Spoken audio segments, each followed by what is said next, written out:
الذين أوتوا نصيبا من الكتاب يؤمنون بالجبت والطاغوت ويقولون للذين كفروا هؤلاء أهدى من الذين آمنوا سبيلا أولئك الذين لعنهم الله ومن يلعن الله فلن تجد له نصيرا أم لهم نصيب من الملك فإذا لا يؤتون الناس نقيرا أم يحسدون الناس على ما آتاهم الله من فضله فقد آتينا آل إبراهيم الكتاب والحكمة وآتيناهم ملكا عظيما فمنهم من آمن به ومنهم من صد عنه وكفى بجهنم سعيرا إن الذين كفروا بآياتنا سوف نصليهم نارا كلما نضجت جنودهم بدلناهم جنودا غيرها ليذوقوا العذاب إن الله كان عزيزا حكيما والذين آمنوا وعملوا الصالحات سندخلهم جنات تجري من تحتها الأنهار خالدين فيها أبدا لهم فيها أزواج مطهرة وندخلهم ظلا ظليلا إن الله يأمركم أن تؤدوا الأمانات إلى أهلها وإذا حكمتم بين الناس أن تحكموا بالعدل إن الله نعم ما يعظكم به إن الله كان سميعا بصيرا يا أيها الذين آمنوا أطيعوا الله وأطيعوا الرسول وأولي الأمر منكم فإن تنازعتم في شيء فردوه إلى الله والرسول إن كنتم تؤمنون بالله واليوم الآخر ذلك خير وأحسن تأويلا ألم تر إلى الذين يزعمون أنهم آمنوا بما أنزل إليك وما أنزل من قبلك يريدون أن يتحاكموا إلى الطاغوت وقد أمروا أن يكفروا به ويريد الشيطان أن يضلهم ضلالا بعيدا وإذا قيل لهم تعالوا إلى ما أنزل الله وإلى الرسول رأيت المنافقين يصدون عنك صدودا فكيف إذا أصابتهم مصيبة بما قدمت أيديهم ثم جاءوك يحلفون بالله إن أردنا إلا إحسانا وتوفيقا أولئك الذين يعلم الله ما في قلوبهم فأعرض عنهم وعظهم وقل لهم في أنفسهم قولا بليغا وما أرسلنا من رسول إلا ليطاع بإذن الله ولو أنهم إذ ظلموا أنفسهم جاءوك فاستغفروا الله واستغفر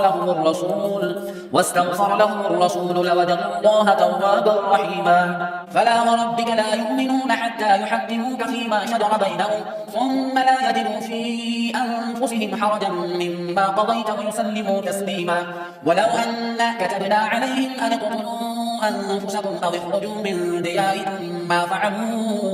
فعلوا إلا قليل منهم ولو أنهم فعلوا ما يوعظون به لكان خيرا لهم وأشد تثبيتا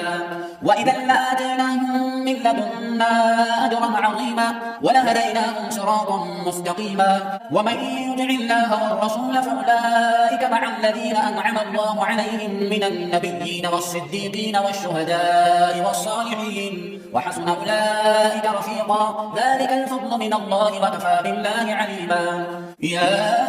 أيها الذين آمنوا خذوا حذركم فانفروا ثبات أو انفروا جميعا وإن منكم لمن ليبطئن فإن أصابتكم مصيبة قال قد أنعم الله علي إذ لم أكن معهم شهيدا ولئن أصابكم فضل من الله ليقولن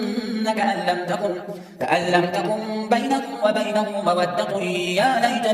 يا ليتني كنت معهم فأفوز فوزا عظيما فليقاتل في سبيل الله الذين يشرون الحياة الدنيا بالآخرة ومن يقاتل في سبيل الله فيقتل أو يغلب فسوف نؤتيه أجرا عظيما وما لكم لا تقاتلون في سبيل الله والمستضعفين من الرجال والنساء والولدان الذين يقولون ربنا أخرجنا من هذه القرية الظالم أهلها واجعل لنا من لدنك وليا واجعل لنا من لدنك نصيرا الذين آمنوا يقاتلون في سبيل الله والذين كفروا يقاتلون في سبيل الطاغوت فقاتلوا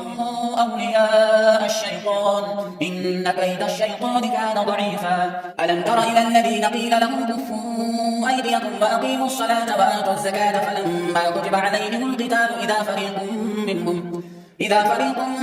يخشون الناس كخشية الله أو أشد خشية وقالوا ربنا لم كتبت علينا القتال لولا أخرتنا إلى أجل قريب قل متاع الدنيا قليل والآخرة خير لمن اتقى ولا تظلمون فتيلا أينما تكونوا يدرككم الموت ولو كنتم في بروج مشيدة وإن تصبهم حسنة يقولوا هذه من عند الله وإن تصبهم سيئة يقولوا هذه من عندك قل كل من عند الله فما لهؤلاء القوم لا يكادون يفقهون حديثا